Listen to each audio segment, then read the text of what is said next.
Hey everyone, Adam here. I'm in Chiang right now. I know it's been a while since I made a video, but just having a blast, having a good time.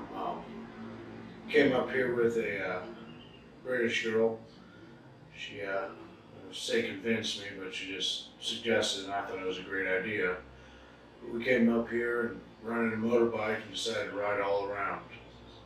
Today, I got some clips for you guys from our ride up from Chiang Mai to Chiang Rai. We were hoping to see the White Temple, but with traffic and we overestimated the distance. We didn't quite make it, but we still drove through some beautiful national forests and just had a wonderful time. So enjoy these clips. I know it's a little long, skip through it, check it out. It's just amazing scenery.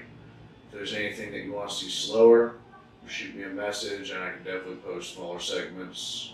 This is all in 3x speed just to make it watchable. And stay tuned. Yesterday we rode, 2 days ago we rode up to Pai, and yesterday we rode back. And that was some of the most amazing scenery I've ever seen, so that video will be coming to you soon. Enjoy. Leave a comment below if you